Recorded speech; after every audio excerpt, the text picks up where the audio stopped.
Hey everybody, this is Pedro with Japanatour.com. Now, in the last couple years, I've been a really busy guy. I've been doing the whole school and work thing, so that means I've developed quite a backlog.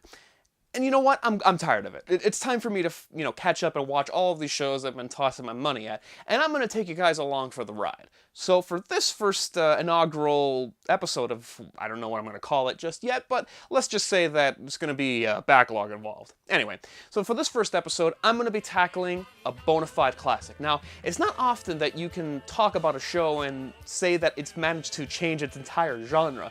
Well, this show did just that. I'm talking about Sunrise's mecha opus, Mobile Suit Gundam. Mobile Suit Gundam takes place on Earth in the year 0079 of the Universal Century. By this point, humanity has reached out into space, sending much of its populace into several colonies. 9 months prior to the start of the show, Side 3, the furthest colony, declares itself independent and names itself the Principality of Zeon, starting a civil war. During the first month of battle, Zeon and the Earth Federation managed to kill off half of their respective populaces. The show begins 8 months after the war has begun, with both sides at a standstill. The show begins with a Zeon sneak attack on the space colony Side 7, where new tech is being developed by the Earth Federation. When things start to go south, a teen named Amuro Ray jumps into the prototype suit, called the Gundam, to defend the people of Side 7. When the colony becomes damaged beyond repair, Amuro and a plucky young crew led by Ensign Bright Noah take the Gundam and escape onto the White Base, which just so happens to be the other major project that was on Side 7. What follows is 42 episodes of human attrition, where the line between enemy and ally can get really fuzzy. Now, the development of Amuro and everybody on the White Base hinges on the atrocities committed by both the Federation and the Zeon in the name of their respective ideals. Now, then you throw into the mix people like Char Aznable, who has his whole entire revenge subplot, and you get a very, very personal story where people have to start taking out their vendettas on each other, and it leads to incredible loss and destruction. Unlike most shows of its time, Mobile Suit Gundam goes way out of its way to demonize the use of child soldiers. Now, the people that are the most affected by the one-year war are the young ones, because by the time the show starts, they're the only people that are really left. I mean, Amuro is only 15 years old, Char is not much older, maybe 19 or 20, and Bright Noah, the ensign who's running the White Base and keeping it together during all this chaos, I mean, he's only 19 years old.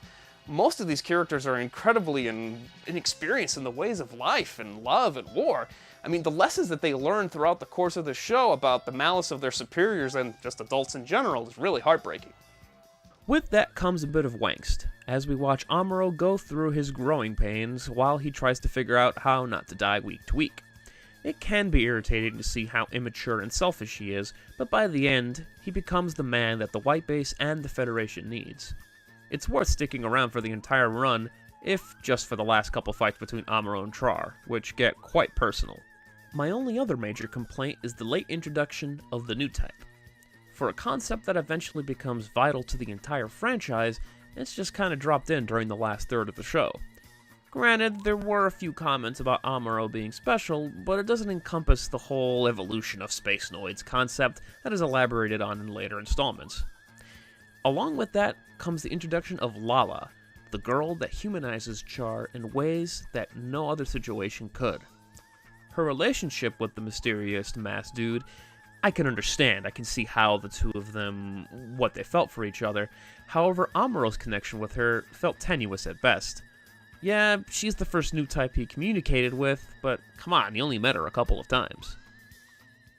Mobile Suit Gundam succeeds in telling an interesting story about war and how it affects the people that get dragged into it. Now, besides a couple of antiquated story ideas that have kind of been ironed out over the past 30 years and some iffy editing and timing, I feel that the show would be a success if it were released today, and it might even be more poignant considering world events. If you're interested in picking up Mobile Suit Gundam, I wish you luck. Like most shows released by Bandai Entertainment, it's currently out of print. Now, the last release of Mobile Suit Gundam was as part of their Anime Legends line as 2 parts, and it's a real shame that it's harder to pick up and it's more expensive because this is the first time that the Japanese language track has been made available for US audiences. And as good as the dub is, it's a solid dub, really you have to go for the Japanese language track. You have some people here that have gone on to voice some of the biggest characters out there in the past 30 years. We're talking history. So, again, if you can get this for a decent price, I'm talking about like maybe 50 or 60 bucks, snap it up immediately because it's going to be definitely worth it. So that's it for this episode, and I'll see you next time.